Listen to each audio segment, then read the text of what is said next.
ఓం శాంతి. జనవరి 10వ తారీఖు 2025 ఉదయం మురళి. ఓం శాంతి. బాబ్దాదా మధువనము. ఈరోజు మధుర మహావాక్యాలు.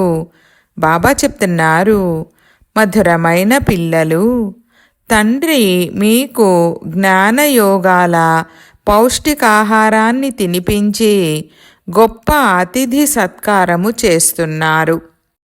కనుక సదా ప్రసన్నంగా ఉండండి. శ్రీమతమనుసారంగా అందరికీ అతిథి సత్కారాన్ని చేస్తూ ఉండండి. ప్రశ్న: ఈ సంగమయుగంలో మీ వద్ద ఉన్న అతి విలువైన, జాగ్రత్తగా సంభాళించాల్సిన వస్తువు ఏది?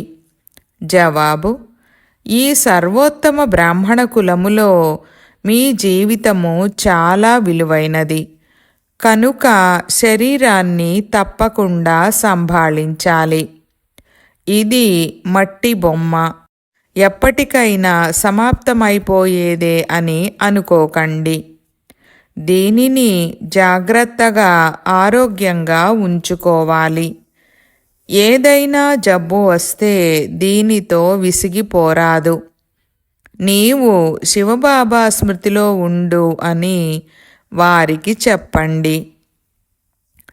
ఎంతగా స్మృతి చేస్తే అంతగా పాపం తగ్గిపోతూ ఉంటుంది. వారికి సేవ చెయ్యాలి, జీవించి ఉండాలి, శివబాబాను స్మృతి చేస్తూ ఉండాలి. ఓం శాంతి. జ్ఞాన 3వ నేత్రాన్ని ఇచ్చే ఆత్మిక తండ్రి కూర్చొని పిల్లలకు అర్థం చేయిస్తున్నారు. 3వ నేత్రాన్ని తండ్రి తప్ప ఇంకెవ్వరూ ఇవ్వలేరు. ఇప్పుడు పిల్లలైన మీకు జ్ఞాన 3వ నేత్రము లభించింది. ఇప్పుడు ఈ పాత ప్రపంచము పరివర్తన అవుతుందని పిల్లలైన మీకు తెలుసు. ఎవరు మారుస్తారో, ఎలా మారుస్తారో పాపం మనుషులకు తెలీదు. ఎందుకంటే వారికి 3వ నేత్రమే లేదు. ఇప్పుడు పిల్లలైన మీకు 3వ నేత్రం లభించింది. దాంతో మీరు సృష్టి ఆది మధ్య అంత్యముల జ్ఞానం తెలుసుకున్నారు. ఇది జ్ఞాన సాక్రీన్. సాక్రీన్ ఒక్క బిందువైనా ఎంత మధురంగా ఉంటుంది. జ్ఞానంలో ఒకే పదముంది, మన్మనాభవ. ఈ ఒక్క అక్షరమే ఎంత మధురమైనది. స్వయాన్ని ఆత్మగా భావించి తండ్రిని స్మృతి చేయండి. తండ్రి శాంతిధామము, సుఖధామాలకు దారిని తెలుపుతున్నారు. పిల్లలకు స్వర్గవారసత్వాన్ని ఇచ్చేందుకు తండ్రి వచ్చారు. కనుక పిల్లలకు ఎంత సంతోషముండాలి. ఖుషీ వంటి పౌష్టికాహారము లేదని అంటారు కదా. సదా ఖుషీగా, ఆనందంగా ఉండేవారికి ఇది పౌష్టికాహారం వంటిదే. 21 జన్మలు ఆనందంగా ఉండేందుకు ఇది శక్తివంతమైన జబర్దస్త్ ఖురాక్. ఈ ఖురాక్ను సదా ఒకరికొకరు తినిపించుకుంటూ ఉండండి. ఇది ఒకరికొకరు చేసే జబర్దస్త్ అతిథి సత్కారం. ఇటువంటి అతిథి మర్యాద ఏ ఇతర మనుషులకు చేయలేరు. పిల్లలైన మీరు శ్రీమతానుసారం అందరికీ ఆత్మిక అతిథి సత్కారం చేస్తారు. ఎవరికైనా తండ్రి పరిచయం ఇవ్వడమే సత్యమైన ఖుష్ ఖైరాఫత్, శ్రేష్టమైన దానము లేక పుణ్యము కూడా. అనంతమైన తండ్రి ద్వారా జీవన్ముక్తి బహుమతిగా లభిస్తుందని మధురమైన పిల్లలకు తెలుసు. సత్యయుగములో భారతదేశము జీవన్ముక్త స్థితిలో పావనంగా ఉండేది. తండ్రి చాలా శ్రేష్టమైన ఖురాక్ను ఇస్తారు. అందుకే అతీంద్రియ సుఖము గురించి అడగాలంటే గోపగోపికలను అడగండని మహిమ ఉంది. ఈ జ్ఞానయోగాలు చాలా ఫస్ట్ క్లాస్ వండర్ఫుల్ ఖురాక్, ఔషధము. ఇది ఒక్క ఆత్మిక సర్జన్ వద్ద మాత్రమే ఉంటుంది. ఇంకెవ్వరికీ ఈ ఖురాక్ గురించి తెలీదు. తండ్రి అంటారు, మధురమైన పిల్లలు, మీ కొరకు అరచేతిలో బహుమతిని తీసుకొచ్చాను. ఈ ముక్తి జీవన్ముక్తుల బహుమతి నా వద్ద మాత్రమే ఉంటుంది. కల్పకల్పము నేనే వచ్చి మీకు ఈ కానుకను ఇస్తాను. మళ్ళీ రావణుడు దానిని లాక్కుంటాడు. కనుక ఇప్పుడు పిల్లలైన మీకు ఎంత అపారమైన సంతోషముండాలి. మన తండ్రి టీచర్ సత్యసత్యమైన సద్గురువని, వారు మనలను వెంట తీసుకువెళ్తారని మీకు తెలుసు. అతి ప్రియమైన తండ్రి నుండి విశ్వరాజ్యము లభిస్తుంది. ఇదేమైనా చిన్న విషయమా? పిల్లలు సదా హర్షితంగా ఉండాలి. Godly student life is the best. ఈశ్వరీయ విద్యార్థి జీవితం ఉత్తమోత్తమైనది. ఇది ఇప్పటి మహిమనే కదా. తర్వాత మళ్ళీ నూతన ప్రపంచంలో మీరు సదా సంతోషాలను జరుపుకుంటూ ఉంటారు. సత్యసత్యమైన సంతోషాలు ఎప్పుడు జరుపుకుంటారో ప్రపంచానికి తెలీదు. మనుషులకైతే సత్యయుగ జ్ఞానమే లేదు. కనుక ఇక్కడే జరుపుకుంటూ ఉంటారు. కానీ ఈ పాత తమోప్రధాన ప్రపంచంలో సంతోషము ఎక్కడి నుండి వస్తుంది? ఇక్కడైతే త్రాహి త్రాహి అంటూ ఉంటారు. ఇది ఎంత దుఃఖ ప్రపంచము! పిల్లలైన మీకు తండ్రి ఎంత సహజమైన మార్గం తెలుపుతారు. గృహస్థ వ్యవహారంలో ఉంటూ కమలపుష్ప సమానంగా ఉండండి. వృత్తి వ్యాపారాలు చేసుకుంటూ కూడా నన్ను స్మృతి చేస్తూ ఉండండి. ఉదాహరణకు ప్రేయసీ ప్రియులు ఒకరినొకరు గుర్తు చేసుకుంటూ ఉంటారు. అతను ఆమెకు ప్రియుడు, ఆమె అతనికి ప్రేయసి. ఇక్కడ ఈ విషయం కాదు. ఇక్కడైతే మీరందరూ ఒకే ప్రియునికి జన్మ జన్మలుగా ప్రేయసులుగా ఉన్నారు. తండ్రి మీకెప్పుడు ప్రేయసిగా అవ్వరు. మీరు ఆ ప్రియుడు వచ్చేందుకు స్మృతి చేస్తూ వచ్చారు. దుఃఖం ఎక్కువైనప్పుడు ఎక్కువగా స్మరణ చేస్తారు. అందుకే దుఃఖంలో అందరూ స్మరణ చేస్తారు, సుఖంలో ఎవ్వరూ చేయరనే గాయనం కూడా ఉంది. ఈ సమయంలో సర్వశక్తివంతుడైన తండ్రి వలె రోజురోజుకు మాయ కూడా సర్వశక్తివంతంగా తమోప్రధానంగా అవుతూ పోతుంది. అందుకే ఇప్పుడు తండ్రి చెప్తున్నారు, మధురమైన పిల్లలు, దేహీ అభిమానులుగా అవ్వండి. స్వయాన్ని ఆత్మగా భావించి తండ్రినైన నన్ను స్మృతి చేయండి.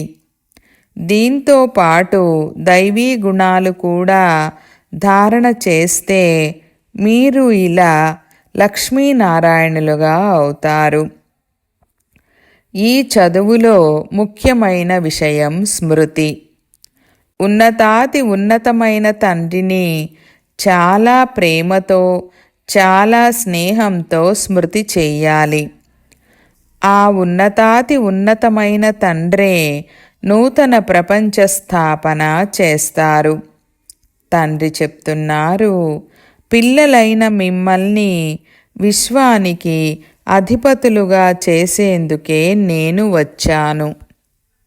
కనుక ఇప్పుడు నన్ను స్మృతి చేస్తే మీ అనేక జన్మల పాపాలు నశిస్తాయి.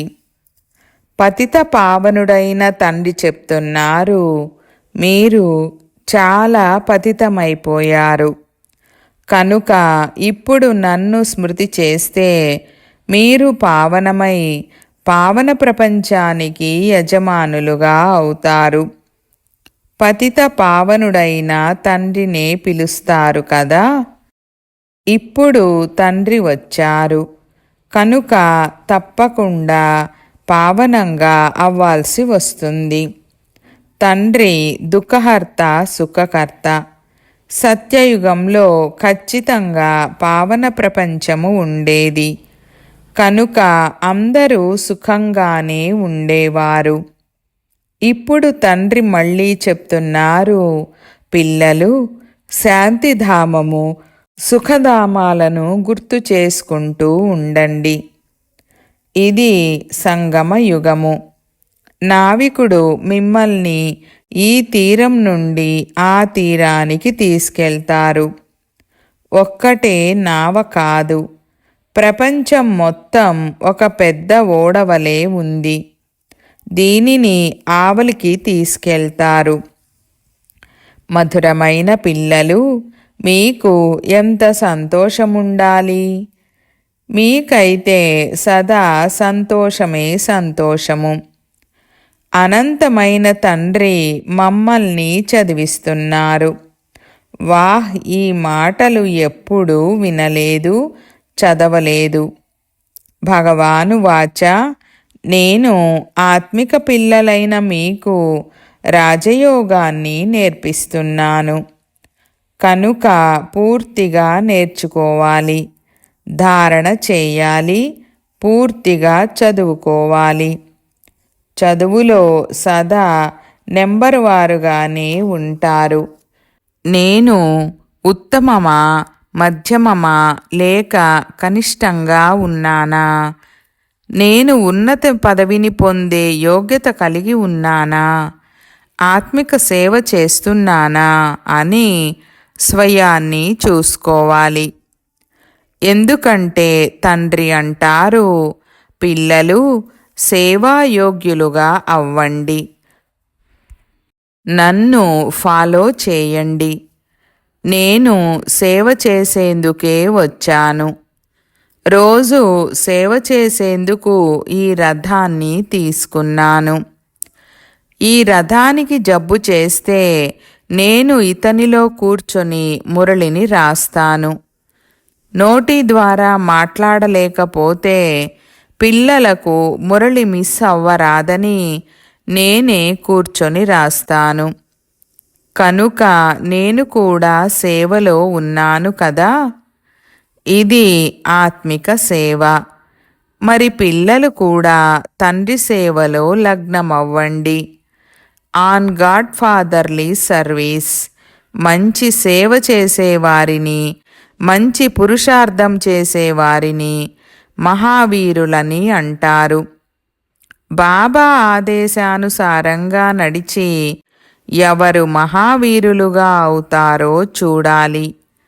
స్వయాన్ని ఆత్మగా భావించి అందరినీ భాయి భాయిగా చూడండని తండ్రి ఆదేశిస్తున్నారు. ఈ శరీరాన్ని మర్చిపోండి. బాబా కూడా శరీరాన్ని చూడరు. తండ్రి అంటారు, నేను ఆత్మలను చూస్తాను. అయితే ఇది జ్ఞానం కనుక ఆత్మ శరీరము లేకుండా మాట్లాడలేదు. నేను కూడా లోన్ తీసుకున్న ఈ శరీరంలోకి వచ్చాను. శరీరముతోనే ఆత్మ చదువుకోగలదు. బాబా ఆసనం ఈ భృకుటిలో ఉంది. ఇది అకాల సింహాసనం. ఆత్మ అకాలమూర్తి.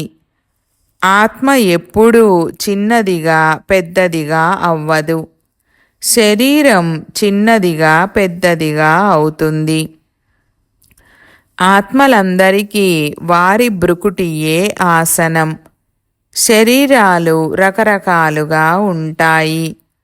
కొందరి అకాల తఖ్త్ పురుషులది, కొందరిది స్త్రీలది, కొందరిది చిన్న పిల్లలది. తండ్రి కూర్చొని పిల్లలకు ఆత్మిక డ్రిల్ను నేర్పిస్తారు. ఎవరితోనైనా మాట్లాడునప్పుడు మొదట స్వయాన్ని ఆత్మగా భావించండి. నేను ఆత్మను, ఫలానా సోదరునితో మాట్లాడుతున్నాను. శివబాబాను స్మృతి చేయండని తండ్రి సందేశాన్ని ఇస్తాము. స్మృతి ద్వారానే ఆత్మలోని మలినం తొలగాలి. బంగారులో కల్తీ కలిసినప్పుడు బంగారు విలువ తగ్గిపోతుంది. ఆత్మలైన మీలో కూడా మలినం ఏర్పడినందున మీరు విలువ లేకుండా అయిపోయారు. ఇప్పుడు మళ్ళీ పావనంగా అవ్వాలి. ఆత్మలైన మీకిప్పుడు జ్ఞాన మూడవ నేత్రం లభించింది. ఈ మూడవ నేత్రంతోనే మీ సోదరులను చూడండి. సోదరులను చూస్తున్నప్పుడు కర్మేంద్రియాలు చంచలం అవ్వవు. రాజ్యభాగ్యం తీసుకోవాలి. విశ్వానికి యజమానిగా అవ్వాలంటే ఈ శ్రమను చేయండి. అందరినీ సోదరులుగా భావించి జ్ఞానం ఇస్తే ఈ అలవాటు పక్కా అయిపోతుంది. మీరందరూ సత్యమైన సోదరులు. తండ్రి కూడా పైనుండే వచ్చారు. మీరు కూడా పైనుండే వచ్చారు. తండ్రి పిల్లలతో కలిసి సేవ చేస్తున్నారు. సేవ చేసేందుకు తండ్రి ధైర్యాన్నిస్తారు. ధైర్యం పిల్లలది, సహాయం తండ్రిది. కనుక ఇది ప్రాక్టీస్ చేయండి. నేను ఆత్మను, నా సోదరుణ్ణి చదివిస్తున్నాను. ఆత్మ చదువుతుంది కదా. ఆత్మిక తండ్రి నుండే లభించే ఈ చదువును స్పిరిచువల్ నాలెడ్జ్ అని అంటారు. స్వయాన్ని ఆత్మగా భావించండని తండ్రి సంగమయుగములోనే వచ్చి ఈ జ్ఞానాన్నిస్తారు. మీరు శరీరము లేకుండా నగ్నంగా వచ్చి ఇక్కడ శరీరాన్ని ధారణ చేసి 84 జన్మల పాత్రను అభినయించారు. ఇప్పుడు మళ్ళీ వాపస్ ఇంటికి వెళ్ళాలి. కనుక స్వయాన్ని ఆత్మగా భావించి అందరినీ భాయి భాయి దృష్టితో చూడాలి. ఈ శ్రమ చేయాలి. మీ కొరకు మీరు శ్రమ చేయాలి. వేరే విషయాలలోకి మనమెందుకు వెళ్ళాలి? చారిటీ బిగిన్స్ ఎట్ హోమ్ అనగా మొదట స్వయాన్ని ఆత్మగా భావించి తర్వాత సోదరులకు అర్థం చేయించండి. అప్పుడు బాణం బాగా తగులుతుంది. ఈ పదును ఉండాలి. శ్రమ చేస్తేనే ఉన్నత పదవిని పొందగలరు. ఇందులో కొంత సహించాల్సి ఉంటుంది కూడా. ఎవరైనా వ్యతిరేకంగా మాట్లాడితే మీరు మాట్లాడకుండా మౌనంగా ఉండండి. మీరు మాట్లాడకుంటే వారేం చేస్తారు? చప్పట్లు 2 చేతులతోనే మ్రోగుతాయి. ఒకరు నోటితో తాళం మ్రోగిస్తే రెండవ వారు మాట్లాడకుండా ఉంటే వారు తమంతట తామే మౌనంగా ఉండిపోతారు. తాళంతో తాళం మ్రోగిస్తే ధ్వని వెలువడుతుంది. పిల్లలు ఒకరికొకరు కళ్యాణం చేసుకోవాలి, మంచి చేసుకోవాలి. పిల్లలు సదా సంతోషంగా ఉండాలంటే తండ్రి మన్మనాభవ అని చెప్తున్నారు. స్వయాన్ని ఆత్మగా భావించి తండ్రిని స్మృతి చేయండి. ఆత్మల వైపు చూడండి. కనుక పిల్లలు ఆత్మిక యాత్రలో ఉండే అలవాటును చేసుకోవాలి. ఇవన్నీ మీకే లాభించే విషయాలు. తండ్రి ఇచ్చే శిక్షణలను సోదరులకు ఇవ్వాలి. తండ్రి చెప్తున్నారు, నేను ఆత్మలైన మీకు జ్ఞానాన్ని ఇస్తున్నాను. నేను ఆత్మనే చూస్తాను. మనుషులు మనుషులతో మాట్లాడాలంటే వారి ముఖమును చూస్తారు కదా. మీరు ఆత్మలతో మాట్లాడాలంటే ఆత్మలనే చూడాలి కదా. భలే శరీరము ద్వారా జ్ఞానమునిస్తారు, కానీ ఇందులో దేహభావమును తుంచేయాల్సి ఉంటుంది. తండ్రి అయిన పరమాత్మ మాకు జ్ఞానమునిస్తున్నారని పిల్లలైన మీరు భావిస్తారు. తండ్రి కూడా ఆత్మలను చూస్తానని అంటారు. ఆత్మలు కూడా మేము మా తండ్రి అయిన పరమాత్మను చూస్తున్నామని, వారి నుండి జ్ఞానము తీసుకుంటున్నామని అంటారు. దీనినే స్పిరిచువల్ జ్ఞానాన్ని ఆత్మలతో ఆత్మలు ఇచ్చిపుచ్చుకోవడమని అంటారు. జ్ఞానము ఆత్మలోనే ఉంటుంది. ఆత్మే జ్ఞానమివ్వాలి. ఇది పదును వంటిది. మీ జ్ఞానములో ఈ శక్తి నిండుతుంది. అప్పుడు ఎవరికి అర్థం చేయించినా వెంటనే బాణము తగులుతుంది. తండ్రి అంటారు, ప్రాక్టీస్ చేసి చూడండి, బాణము తగులుతుంది కదా. ఈ కొత్త అలవాటు చేసుకుంటే దేహభావము తొలగిపోతుంది. మాయా తుఫానులు తక్కువగా వస్తాయి. చెడు సంకల్పాలు రావు. క్రిమినల్ దృష్టి కూడా ఉండదు. ఆత్మలమైన మనము 84 జన్మల చక్రంలో తిరిగాము. ఇప్పుడు నాటకం పూర్తి అవుతుంది. ఇప్పుడు తండ్రి స్మృతిలో ఉండాలి. స్మృతి ద్వారానే తమోప్రధానము నుండి సతోప్రధానంగా అయ్యి సతోప్రధాన ప్రపంచానికి యజమానులుగా అవుతారు. ఇది ఎంత సహజం. పిల్లలకు ఈ శిక్షణనివ్వడం కూడా తన పాత్ర అని తండ్రికి తెలుసు. కొత్త విషయమేమీ కాదు. ప్రతి 5000 సంవత్సరాల తర్వాత నేను రావలసి ఉంటుంది. నేను బంధితుడనై ఉన్నాను. కూర్చొని పిల్లలకు అర్థం చేయిస్తాను. మధురమైన పిల్లలు, ఆత్మిక యాత్రలో ఉంటే అంతమతే సోగతి అవుతుంది. ఇది అంతకాలం కదా. నన్నొక్కరినే స్మృతి చేస్తే మీకు సద్గతి లభిస్తుంది. స్మృతి యాత్రతో పొందుకున్నది శక్తివంతమవుతుంది. దేహీ అభిమానిగా అయ్యే శిక్షణ పిల్లలైన మీకు ఒక్క పర్యాయమే లభిస్తుంది. ఇది ఎంత వండర్ఫుల్ జ్ఞానము. బాబా వండర్ఫుల్ కనుక జ్ఞానము కూడా వండర్ఫుల్గా ఉంటుంది. ఎప్పుడు ఎవ్వరూ ఇవ్వలేనిది. ఇప్పుడు వాపస్ వెళ్ళాలి.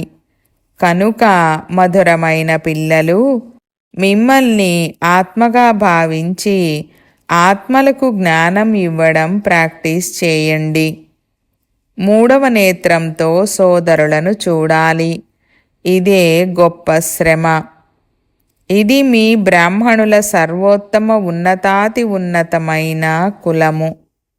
ఈ సమయంలో మీ జీవితము అమూల్యమైనది.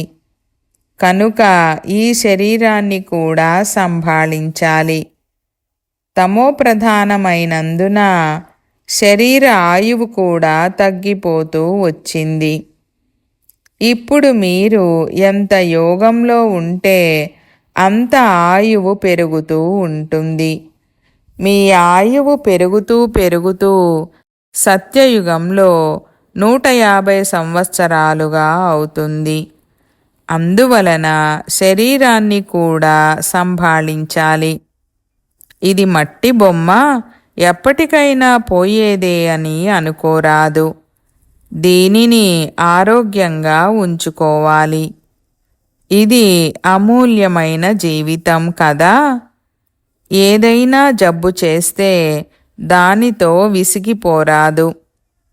శివబాబాను గుర్తు చేసుకోవని వారికి కూడా చెప్పండి. ఎంత స్మృతి చేస్తే అంతగా పాపాలు తొలగిపోతాయి. దీనితో సర్వీస్ చేయాలి, జీవించి ఉండాలి, శివబాబాను స్మృతి చేస్తూ ఉండాలి. మనము బాబాను స్మృతి చేయాలని తెలివి అయితే ఉంటుంది కదా. తండ్రి నుండి వారసత్వము పొందేందుకు ఆత్మ స్మృతి చేస్తుంది. అచ్చా, मीठे मीठे सिकीलधे बच्चों प्रति मात पिता बाप दादा का याद प्यार और गुड मॉर्निंग. रूहानी बाप की रूहानी बच्चों को नमस्ते.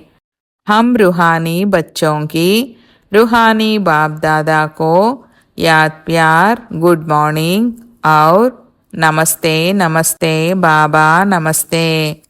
ధారణ కొరకు ముఖ్య సారము. 1వ పాయింట్, నేను పురుషార్థంలో ఉత్తమంగా ఉన్నానా, మధ్యమంగా ఉన్నానా, కనిష్టంగా ఉన్నానా, నాకు ఉన్నత పదవి పొందే యోగ్యత ఉందా, నేను ఆత్మిక సర్వీస్ చేస్తున్నానా అని స్వయాన్ని పరిశీలించుకోండి.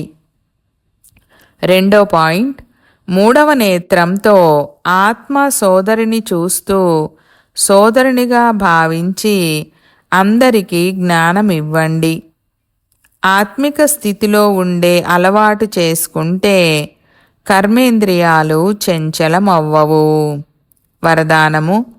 బ్రహ్మబాబా సమానంగా మహోన్నతమైన త్యాగము ద్వారా మహోన్నతమైన భాగ్యాన్ని తయారు చేసుకునే ఫరిష్తా నుండి విశ్వమహారాజులుగా అవ్వండి. వివరణ. ఏ పిల్లలైతే బ్రహ్మబాబా యొక్క ప్రతి కర్మరూపీ అడుగు వెనుక అడుగు వేసేవారిగా ఉంటారో, ఎవరి మనసు బుద్ధి సంస్కారము సదా తండ్రి ముందు సమర్పితంగా ఉందో వారికే ఫరిష్తా నుండి విశ్వమహారాజులుగా అయ్యే వరదానము ప్రాప్తిస్తుంది. ఎలాగైతే బ్రహ్మబాబా ఈ మహాత్యాగం ద్వారా మహాన్ భాగ్యాన్ని ప్రాప్తి చేసుకున్నారో, అనగా నెంబర్ 1 సంపూర్ణ ఫరిష్తా మరియు నెంబర్ 1 విశ్వమహారాజుగా అయ్యాడో, అలా తండ్రిని ఫాలో చేసే పిల్లలు కూడా మహాన్ త్యాగులుగా లేక సర్వస్వత్యాగులుగా ఉంటారు. సంస్కార రూపంలోని వికారాల వంశాన్ని కూడా త్యాగం చేస్తారు. స్లోగన్. ఇప్పుడిక అన్ని ఆధారాలు తెగిపోతాయి. అందువలన ఒక్క తండ్రినే మీ ఆధారంగా చేసుకోండి. ఈరోజు స్వమానము. నేను విశ్వ పరివర్తక ఆత్మను. యోగాభ్యాసము. నేను మస్తకమణిని. విశ్వ పరివర్తనకు నిమిత్తమై ఉన్నాను. సర్వశక్తివంతుడైన శివబాబా ఛత్రఛాయలో కూర్చొని ప్రకృతితో సహా తమోగుణి వాయుమండలానికి అంతటికీ శుభ భావనల సకాశిస్తూ సతోప్రధానంగా తయారయ్యేందుకు సహయోగమిస్తున్నాను. ధారణ. ప్రకృతిపతి స్మృతిలో ఉండాలి. చింతన. విశాలమైన ఈ స్థాపనా కార్యాన్ని సంపన్నం చేయడానికి నేను ఏమేమి చెయ్యాలి? ఈరోజు అవ్యక్త ఇషారా పాయింట్. ఇంతటి సమస్త ప్రకృతిని పరివర్తన చేయడానికి తమోగుణి సంస్కారాలు కలిగిన ఆత్మల తమోగుణి వైబ్రేషన్స్ను పరివర్తన చేయడానికి భయానక వాయుమండల తరంగాల నుండి స్వయాన్ని రక్షించుకోవడానికి ఇంతటి విశాల కార్యము నిర్వర్తించడానికి మీ మనసును శుభభావనలతో సంపన్నంగా శక్తిశాలిగా తయారు చేసుకోండి. ఓం శాంతి.